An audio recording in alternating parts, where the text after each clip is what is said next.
Good morning, Ian Crouch with your 8:30 Hunter News update.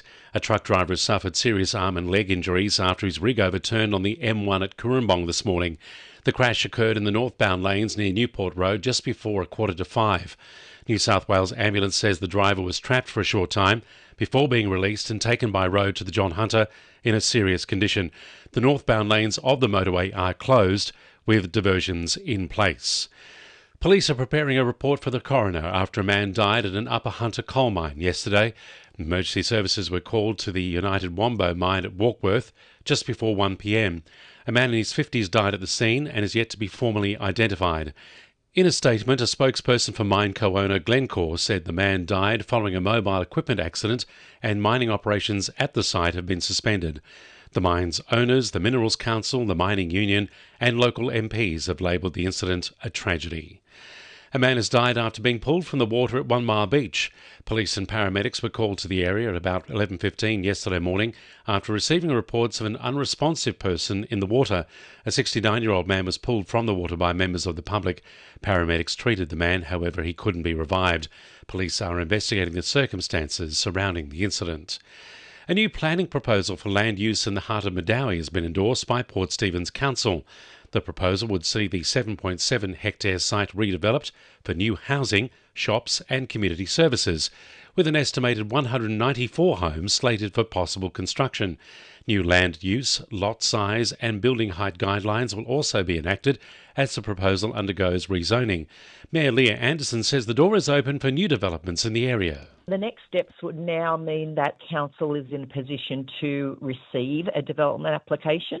So it will be up to the owners of the site now to go ahead and do their next steps in providing a development application to council, and we'll be looking forward to that happening so that the next stage of actually getting houses on the ground can happen in a timely fashion. The state government's Rural Road Safety Month is now underway for its 9th year, with Hunter motorists urged to drive responsibly. Almost $500 million is being invested to increase the safety of rural roads across the state, including in the Hunter, with 123 deaths being recorded this year alone. Roads and Regional Transport Minister Jenny Aitchison says Hunter road users should take more care this month. Slowing down, avoiding distractions, wearing a seatbelt, riding safely and never driving tired or under the influence of drugs or alcohol will help all of us reduce road trauma and ensure more people make it home safely. Hunter Public Schools are hosting the state's annual Public Education Week. Schools across New South Wales will be celebrating achievements in public education under the theme Inspiring Excellence. Spears Point, Kurri Kurri, Beresfield and Maitland are among the Hunter schools welcoming families to attend events throughout the week. Regional North Public Schools Executive Director Tim McCallum says it celebrates the teaching efforts of staff. We have something for everyone, and that something is something very special and something delivered with high rigour and high dedication from our outstanding staff in each classroom and each school that we have in public education.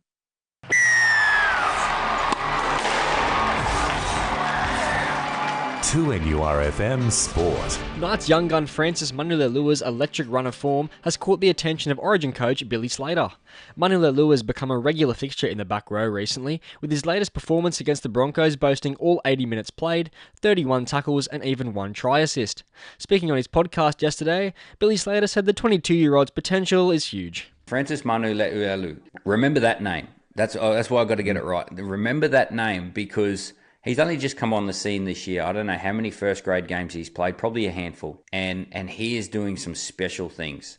Marquee Jet signing Joe Lolly has touched down in Newcastle amidst their pre-season preparations.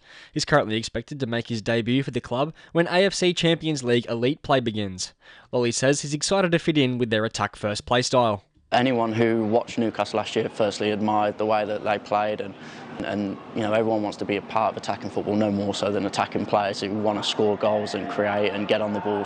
And with this year's Commonwealth Games now officially over, the Hunter region brought in a solid medal tally of 7 overall. That's sport. I'm Charlie Proudlock. And the winning numbers in Monday Lotto are 11, 19, 24, 30, 41 and 44, and the supplementaries are 29 and 36. And now you're up to date with the latest 2NURFM Hunter News.